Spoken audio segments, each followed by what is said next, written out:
Biblia explicada, un recorrido diario por las Sagradas Escrituras. Hoy, en nuestro recorrido explicativo por las Sagradas Escrituras, hemos llegado al capítulo número 8 del primer libro de Reyes. En el capítulo anterior, Salomón culminó todo el santuario, todo el templo, toda la construcción del templo en 7 años, y ahora ha llegado el momento de la dedicación. Dice el versículo 1 que entonces Salomón reunió en Jerusalén a los ancianos de Israel, a todos los jefes de las tribus y a los príncipes de las familias de Israel, para traer el arca del pacto del Señor desde Sión, la ciudad de David. David había colocado el arca del pacto en un lugar específico, por supuesto en la tienda de reunión donde debía estar, y esto podemos verlo en el segundo libro de Samuel, cuando David venía danzando la primera vez. Hubo un accidente cuando Usa tocó el arca y murió, y en la segunda oportunidad David danzaba de gozo. Dice el versículo 2 que se reunieron con el rey todos los hombres de Israel en la fiesta del mes de Etanín, que sería el mes séptimo, que para nosotros podría ser entre finales de septiembre, principios de octubre. También a este mes se le llamaba el mes de Tisri.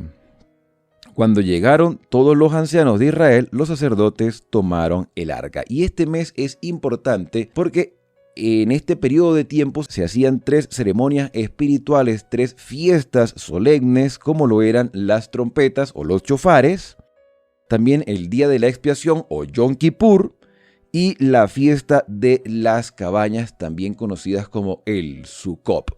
Estas 3 fiestas se hacían en el séptimo mes, así que al séptimo año que se termina la construcción, en el séptimo mes se hace la dedicación del templo. Dice el versículo 4 que trasladaron el arca junto con la tienda de reunión y todos los enseres sagrados que estaban en ella. El rey Salomón y toda la congregación de Israel que se había reunido estaban ante el arca sacrificando ovejas y bueyes que por la multitud no se podía contar. Tremendo que la Biblia diga que había tantos que no se podía contar, tantos sacrificios, tantas ofrendas, tantas personas también alrededor contemplando la escena. Los sacerdotes colocaron el arca del pacto del Señor en su lugar, en el santuario de la casa, en el lugar santísimo, debajo de las alas de los querubines. En el video anterior recibí un comentario de Evelia Salazar, que necesita explicación sobre los nombres que aparecen en el video, sobre el lugar santo y el atrio.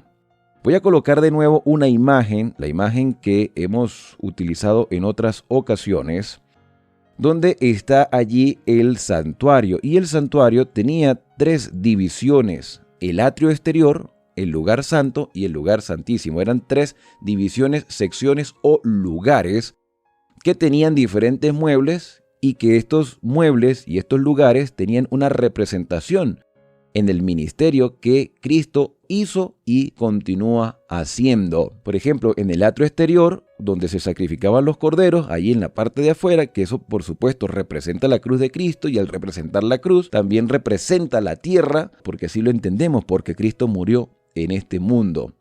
Aquí somos bautizados, llenos del Espíritu Santo, pero por la fe debemos entrar al lugar santo. El lugar santo forma parte del santuario celestial y tenía 3 muebles, y estos muebles también representan la obra de Cristo, pero solamente allí en el lugar santo entraban los sacerdotes. El sumo sacerdote entraba en el lugar santísimo una vez al año, en el día del Yom Kippur, y allí en el lugar santísimo estaba el arca del pacto, que por supuesto representa el trono de Dios en un tiempo de juicio, un juicio donde se determina la culpabilidad y la inocencia de algunos. La culpabilidad al rechazar la gracia, porque todos pecamos y estamos destituidos de la gloria de Dios, pero también se nos absuelve de pecado por los méritos de Cristo y entonces aceptamos esos méritos por fe. En otras palabras, el santuario es una representación de todo lo que el Señor ha hecho y sigue haciendo en favor de la humanidad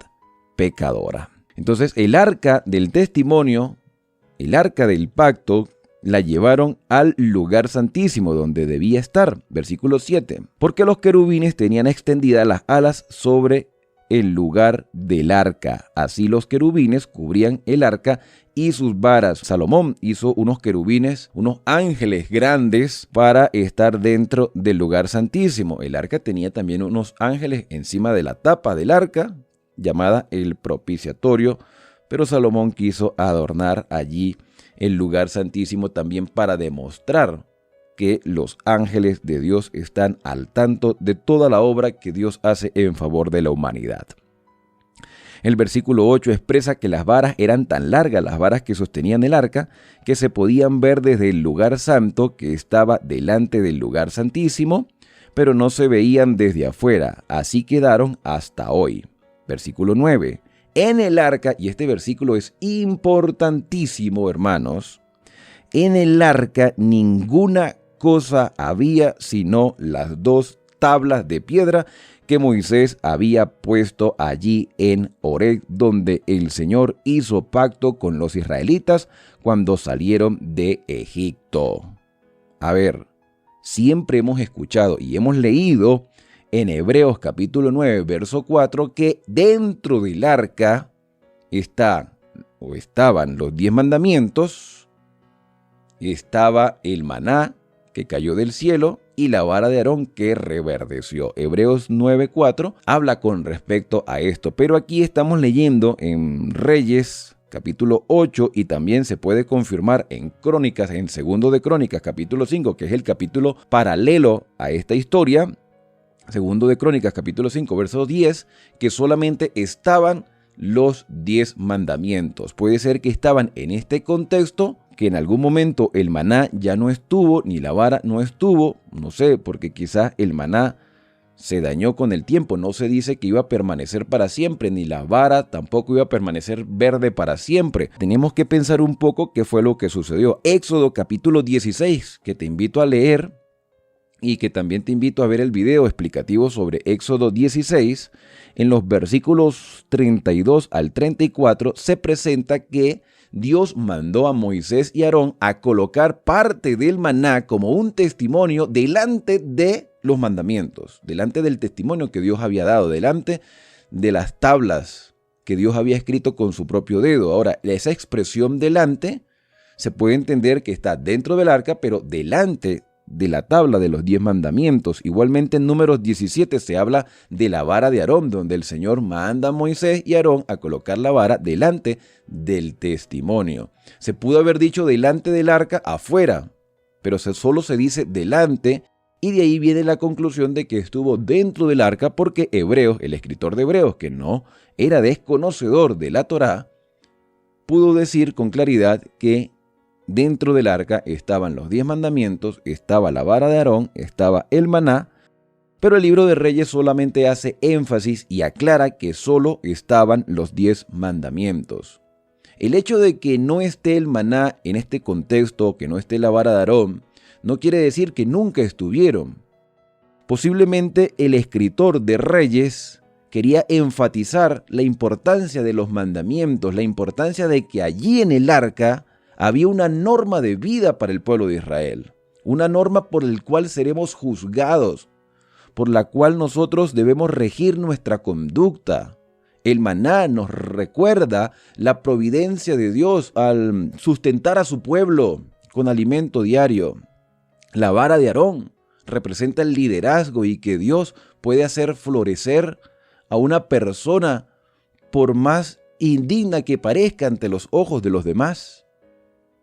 Y los mandamientos que fueron escritos con el dedo de Dios nos presenta el carácter de Dios amoroso que detesta el pecado, pero ama al pecador, que lo instruye para que viva de acuerdo a la norma que Él estableció.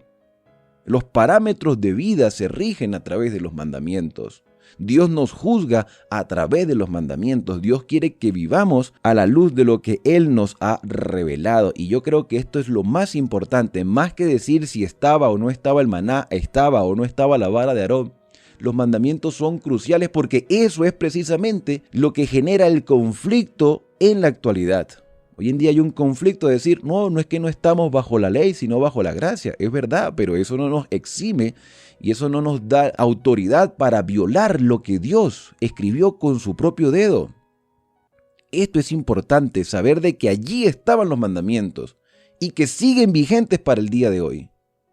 El versículo número 10 dice que cuando los sacerdotes salieron del santuario, la nube llenó la casa del Señor. Y los sacerdotes no pudieron quedar allí para ministrar por causa de la nube, porque la gloria de Dios había llenado toda la casa. Algo muy parecido a lo que sucedió en Éxodo 40, cuando Dios sancionó, aprobó todo lo que se había hecho, lo que hizo Moisés y todos los que con él estaban, al hacer las cosas conforme a lo que Dios le había mostrado. Y ahora Dios aprueba lo que Salomón hizo. A pesar de que las dimensiones del templo eran totalmente diferentes, Dios lo aprobó porque el significado de lo que allí estaba se mantenía y el pueblo de Israel podía tener claridad de la voluntad del Señor, y el Señor se presentó, mostró su gloria. Entonces Salomón exclamó de rodillas, el Señor dijo que él habitaría en la oscuridad. Salomón ora al Señor delante de toda la congregación al ver la manifestación del Todopoderoso en el templo. Versículo 13, yo edifiqué, dice Salomón, casa para tu morada, sitio donde tú habites para siempre, simbólicamente, por supuesto, porque el Señor no tiene límite. Y el Señor volvió su rostro y bendijo a toda la congregación de Israel que estaba de pie.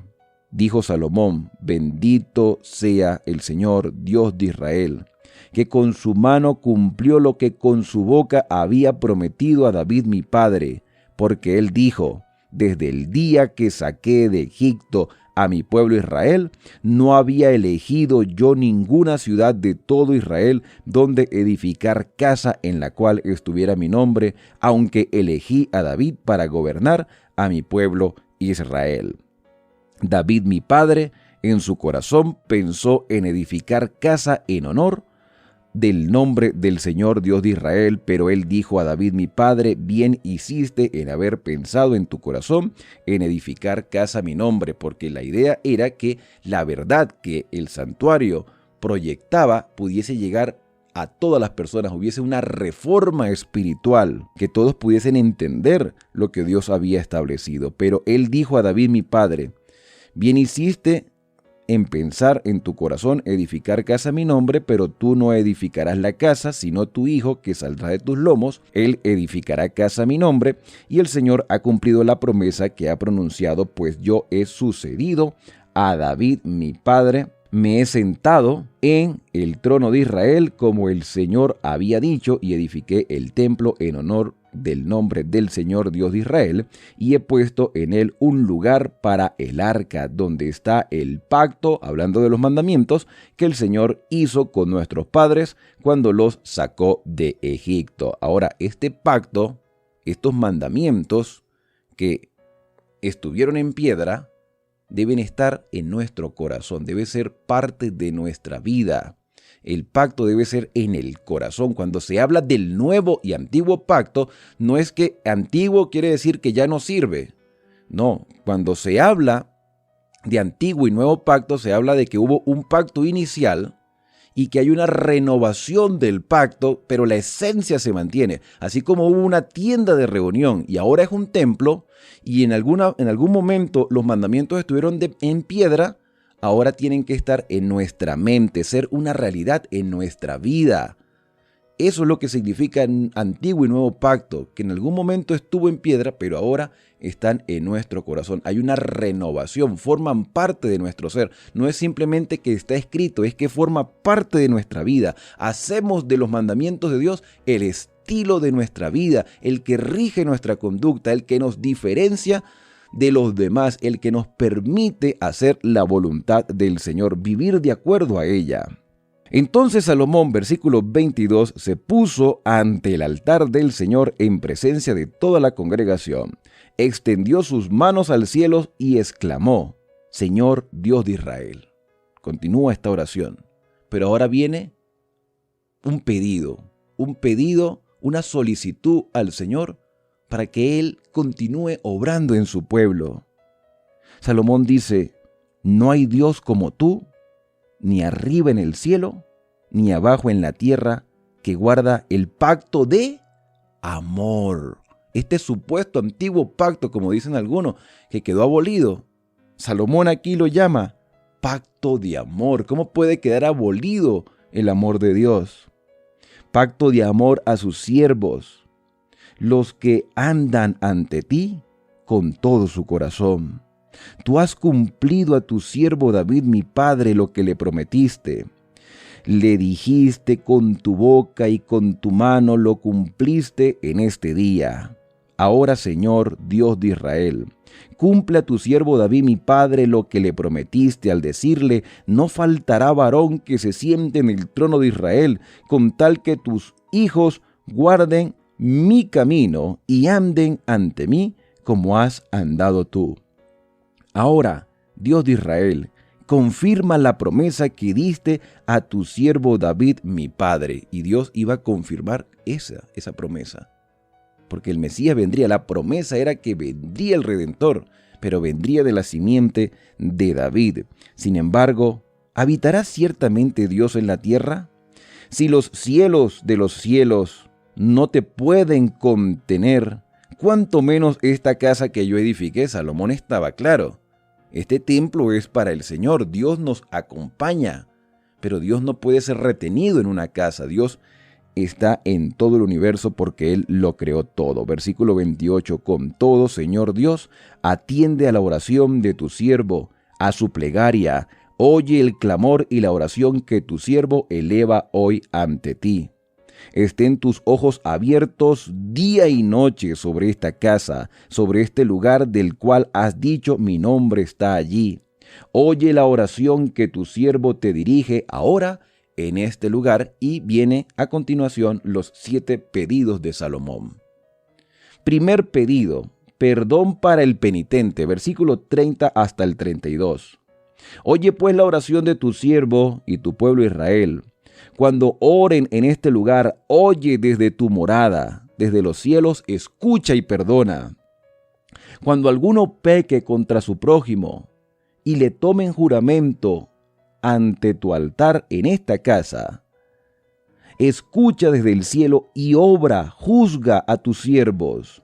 Condena al impío, haciendo recaer su proceder sobre su cabeza, y justifica al inocente para darle según su justicia. Qué tremendas declaraciones. Pareciera que estuviéramos leyendo el Nuevo Testamento. Aquí se habla de justicia, de amor, de retribución. Versículos 33 y 34. El segundo pedido de Salomón es por el perdón y la restauración. Cuando tu pueblo Israel caiga derrotado ante sus enemigos por haber pecado contra ti, porque existe la posibilidad de pecar y sigue existiendo, y se vuelven a ti, confiesen tu nombre y oren y supliquen en esta casa, óyelos tú desde el cielo, perdona el pecado de tu pueblo Israel y vuélvelos a la tierra que diste a sus padres. Esto mismo que está diciendo Salomón ya lo había dicho Moisés con otras palabras, pero mantiene la misma esencia. No es que Salomón y Moisés en el pasado le pedían a Dios algo que hiciera, era que Dios ya lo estaba haciendo. Y al declarar estas palabras se estaba reconfirmando la obra del Señor en favor de todo Israel. Dios es el más interesado en la salvación de las personas. Dios es el más interesado en el perdón, en el bienestar de todos. Cuando tú y yo intercedemos y le decimos: Señor, obra en la vida de X persona, no lo hacemos para convencer al Señor, sino que lo hacemos para ratificar lo que Dios hace, cuál es su propósito, y Él desea que tú y yo seamos intercesores. Aquí vemos a un Salomón intercediendo por Israel, sabiendo que Dios era el más interesado en el bienestar de su pueblo. Tercer pedido: si el cielo se cierra y no llueve por haber ellos pecado contra ti, cosa que sí sucedió en el futuro, en los tiempos de Elías, que hubo 3 años y medio que no cayó lluvia. Bueno, si esto sucediese y te ruegan en este lugar y confiesan tu nombre y se vuelven del pecado cuando los hayas afligido, oye desde el cielo y perdona el pecado de tus siervos y de tu pueblo Israel. Señálales el buen camino en que anden y envía lluvia sobre la tierra que diste a tu pueblo en herencia. Y lo más importante, que estas lluvias también representan al Espíritu Santo. La lluvia temprana, la lluvia tardía, que estudiaremos más adelante en los libros proféticos. Cuarto pedido: cuando en la tierra haya hambre, tizoncillo, tiniebla, langosta, pulgón o enemigos que cerquen en la tierra donde habitan, cualquier plaga o enfermedad que sea, toda oración y toda súplica que haga cualquier hombre o todo tu pueblo Israel, cuando alguno sienta la plaga en su corazón y extienda sus manos a esta casa, oye desde el cielo, desde tu morada, y perdona, obra y da a cada uno conforme a su camino, cuyo corazón tú conoces, porque solo tú conoces el corazón de los hombres. ¡Qué declaración tan poderosa! Solo tú, Señor, conoces el corazón de los hombres, para que te reverencien todos los días que vivan sobre la tierra que diste a nuestros padres. Quinto pedido, versículo 41 al 43. Se habla del extranjero. También el extranjero que no sea de tu pueblo Israel, cuando venga de un país lejano a causa de tu nombre, porque oirán de tu nombre y de tu mano fuerte, tu brazo extendido, y vendrán a orar a esta casa. Oye al extranjero. O sea, aquí no hay exclusión de personas. El extranjero también tenía la oportunidad de acercarse al Señor, e Israel era el medio para comunicar la voluntad del Todopoderoso. Óyelo desde el cielo, desde tu morada, y haz según lo que el extranjero te pida, para que todos los pueblos de la tierra reconozcan tu nombre y te reverencien como tu pueblo Israel, y entiendan que tu nombre es invocado sobre esta casa que edifiqué. Sexto pedido, versículos 44 y 45. Si tu pueblo sale en batalla contra sus enemigos por el camino que tú les mandes y oran a ti, Señor, hacia tu ciudad que tú elegiste y hacia la casa que edificaste a tu nombre, oye desde el cielo su oración y su súplica y hazles justicia. El último pedido, que es el más extenso, dice versículo 46 en adelante: cuando pequen contra ti, porque no hay hombre que no peque. Yo quedo impactado con estas declaraciones de Salomón. Y te enojes con ellos y los entregues ante el enemigo, para que los cautiven y los lleven a tierra enemiga, sea lejos o cerca, como también sucedería más adelante. En los tiempos de Jeremías, en los tiempos de Ezequiel, de Daniel, estas deportaciones existieron. Era como que si Salomón pudiese entender el panorama profético y quería que el pueblo de Israel no pasara por esa experiencia. Y si ellos vuelven en sí en la tierra donde hayan ido cautivos, y se convierten y oran a ti en la tierra de su cautiverio y dicen: pecamos, hemos hecho lo malo, hemos cometido impiedad, y se convierten a ti con todo su corazón y con toda su alma en la tierra de sus cautivadores, y oran a ti hacia la tierra que tú diste a sus padres, y hacia la ciudad que tú elegiste, y hacia esta casa que edifiqué en honor de tu nombre, oye tú desde el cielo, desde tu morada, su oración y su súplica, hazle justicia. Esto ocurrió con Daniel también. Daniel oró al Señor y el Señor envió respuesta a través del ángel Gabriel.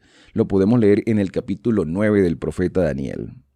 Perdona a tu pueblo sus pecados contra ti, todas sus infracciones con que se hubieran rebelado contra ti, y haz que sus cautivadores tengan de ellos misericordia, porque ellos son tu pueblo, tu heredad que tú sacaste de Egipto, del horno de hierro. Que tus ojos estén atentos a la oración de tu pueblo y a la plegaria de tu pueblo Israel, para oírlos en todo lo que te invoquen. Pues tú los apartaste para ti por tus heredades de todos los pueblos de la tierra, como lo hiciste por medio de Moisés tu siervo, cuando sacaste a nuestros padres de Egipto, Señor Dios. La conclusión entonces aparece a partir del versículo 54. Y cuando Salomón acabó esta oración, se levantó de sus rodillas, estaba totalmente postrado, se levantó ante el altar del Señor con sus manos extendidas al cielo, y puesto en pie bendijo a la congregación de Israel, diciendo en alta voz: Bendito sea el Señor, que ha dado reposo a su pueblo Israel tal como lo había prometido. Ninguna palabra de todas sus promesas que expresó por Moisés su siervo ha fallado. Esté el Señor nuestro Dios con nosotros, como estuvo con nuestros padres, y no nos desampare ni nos deje.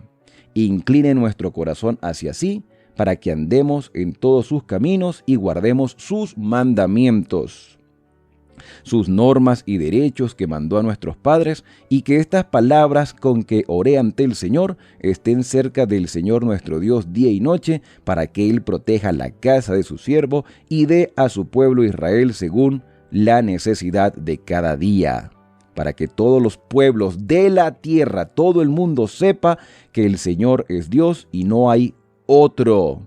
Sea pues vuestro corazón plenamente leal al Señor nuestro Dios, para andar en sus estatutos y guardar sus mandamientos, como en el día de hoy. Entonces el rey y todo Israel sacrificaron víctimas ante el Señor. Salomón ofreció sacrificios de paz al Señor, 22,000 bueyes y 120,000 ovejas. Así el rey y todos los israelitas dedicaron la casa del Señor. Aquel mismo día el rey santificó el atrio interior que está ante la casa del Señor, porque ofreció allí los holocaustos presentes y las grasas de los sacrificios de paz, porque el altar de bronce que estaba ante el Señor era pequeño, y no cabían en él los holocaustos presentes y las grasas de las ofrendas de paz.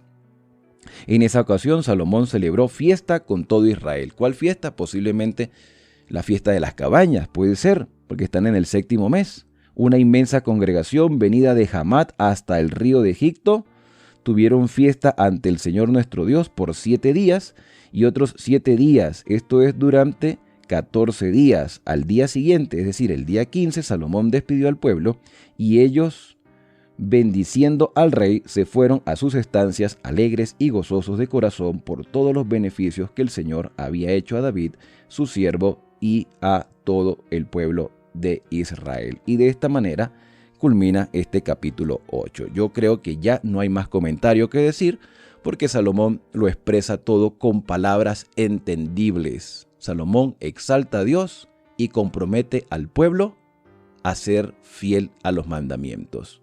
Eso es el mensaje central de este capítulo: consagración, fidelidad, compromiso, restauración de pacto. La misma oportunidad la tenemos nosotros en este momento. ¿Estás dispuesto a aceptarla? Bueno, de esta manera hemos culminado el capítulo explicativo por el día de hoy. ¿Qué les parece si nos acercamos a Dios para agradecerle a través de la oración? Querido Padre, al leer las declaraciones de Salomón y los pedidos que él hizo en ese momento, queremos hacer de su sentimiento también el nuestro. Hoy pedimos perdón por nuestros pecados y solicitamos, Señor, tu misericordia para que obres en nuestra vida y seamos un testimonio a las demás personas de todo lo que tú has hecho por nosotros, para que otros puedan llegar a ti y entregar su corazón al que todo lo hace en favor de sus seres creados. Gracias, Señor, por tu amante misericordia y tu bondad, por tu justicia. Así como Salomón se postró delante de tu presencia, nosotros nos entregamos a ti para que se haga tu voluntad en nuestra vida. Gracias porque nos amas y nos escuchas. En el santo y bendito nombre de Cristo Jesús. Amén. Bien, y ahora Al despedirnos decimos a cada uno: Dios te bendiga y te guarde. Haga resplandecer Dios su rostro sobre ti y tenga de ti misericordia. Dios alce sobre ti su rostro y ponga en ti paz. Nos vemos en un próximo video aquí en Esperanza, el canal de las Sagradas Escrituras.